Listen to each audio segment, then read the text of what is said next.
Muslim ಸಮುದಾಯದ ಪ್ರತಿಯೋರ್ವ ವ್ಯಕ್ತಿಯಲ್ಲಿ ಸದಾ ಜಾಗೃತವಾಗಿರುವ ಪ್ರಜ್ಞೆ ಯಾವುದು ಎಂದು ಪ್ರಶ್ನಿಸಿದರೆ ಸಿಗುವ ಬಹುತೇಕ ಉತ್ತರ ಒಂದೇ: ಮರಣ.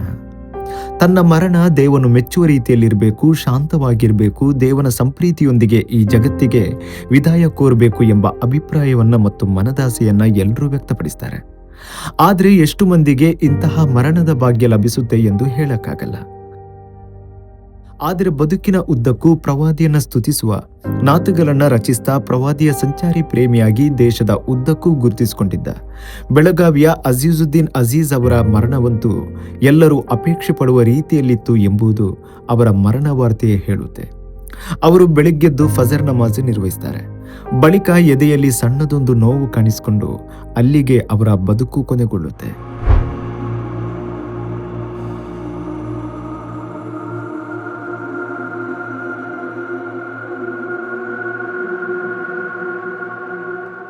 ಅಜೀಜುದ್ದೀನ್ ಅಜೀಜ್ ಅಂದ್ರೆ ಹಾಡುಗಳ ಸರದಾರ ಎಂದೇ ಗುರುತಿಸಿಕೊಂಡವರು.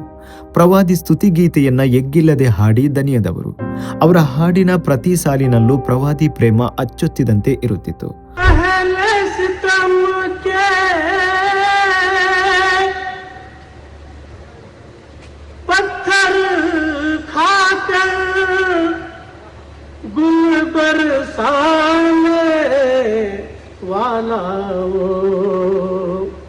अहले सितम के पत्थर खाकर गुल बरसाने वाला वो.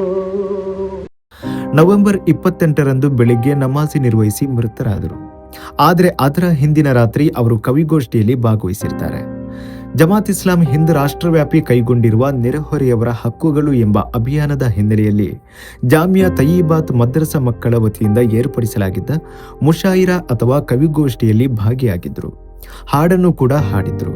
ಹೀಗೆ ಕವನವನ್ನೇ ಉಸಿರಾಡಿ ಉಂಡು ಮಲಗುತ್ತಿದ್ದ ಅಭೂತಪೂರ್ವ ಕವಿ ಅಂತಿಮವಾಗಿ ಕವನವನ್ನೇ ಹಾಡಿ ಮಲಗಿ ಬೆಳಗ್ಗೆದ್ದು ನಮಾಜ್ ನಿರ್ವಹಿಸಿ ಇಹಲೋಕಕ್ಕೆ ವಿದಾಯ ಕೋರಿದ್ರು.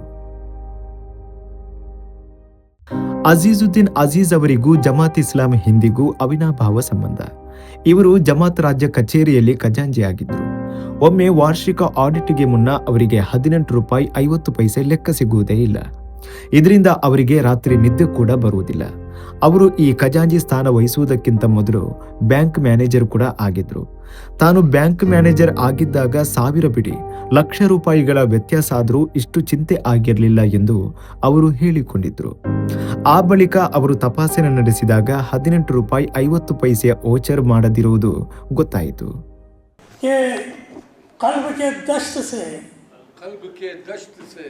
कल्ब के दश्त से उसलूब का आहू निकला.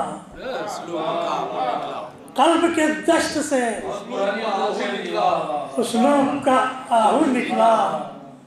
मेरे शेरों से मेरी फिक्र का जादू निकला. ಇವರು ಇದಾರೆ ಅದಬೆ ಇಸ್ಲಾಮಿ ಕರ್ನಾಟಕದ ರಾಜ್ಯ ಅಧ್ಯಕ್ಷರಾಗಿದ್ದರು. ಪ್ರವಾದಿಯ ಕುರಿತಂತೆ ಇವರು ಬರೆದಿರುವ ಸಾಲುಗಳು ಮತ್ತು ಹಾಡಿರುವ ಹಾಡುಗಳು ಜನಜನಿತ. ಯಾವುದೇ ಕವಿಗೋಷ್ಠಿಗೆ ಹೋದರೂ ಸಭಿಕರು ಅವರ ನಿರ್ದಿಷ್ಟ ಹಾಡುಗಳನ್ನು ಹಾಡುವಂತೆ ಮತ್ತೆ ಮತ್ತೆ ಒತ್ತಾಯಿಸ್ತಾ ಇದ್ರು. ಅದರಲ್ಲೂ ಪ್ರವಾದಿಯ ಮೇಲೆ ಅವರು ಕಲ್ಲೆಸೆದರು, ಮರಳಿ ಇವರು ಹೂಗಳನ್ನು ಕೊಟ್ಟರು ಎಂಬ ಅರ್ಥ ಬರುವಂತಹ ಕವನವೂ ಕೂಡ ಒಂದು. ಗಾಲಿ ತುಮ್ಹಾರೆ ಪಾಸ್ दुआ है हमारे पास.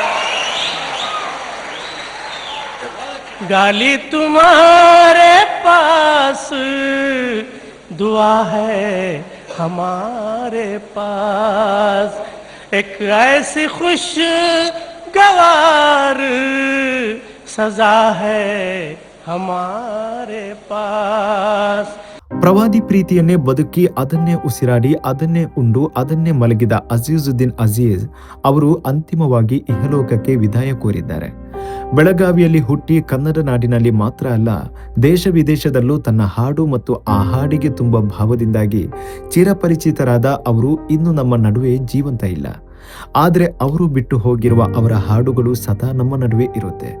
ಅವರ ಆ ಧ್ವನಿ, ಆ ಸಾಲು ಮತ್ತು ಭಾವ ತುಂಬುವ ಅವರ ವಿಶಿಷ್ಟ ಶೈಲಿ ಎಂದೆಂದೂ ನಮ್ಮ ಜೊತೆ ಇರುತ್ತೆ.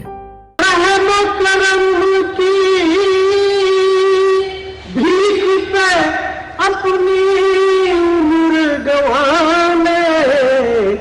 वाले हम, रहम करम की भीख पे अपनी उम्र गंवाने वाले हम, मजलूमों की अखलाकी तंजीम उठाने वाले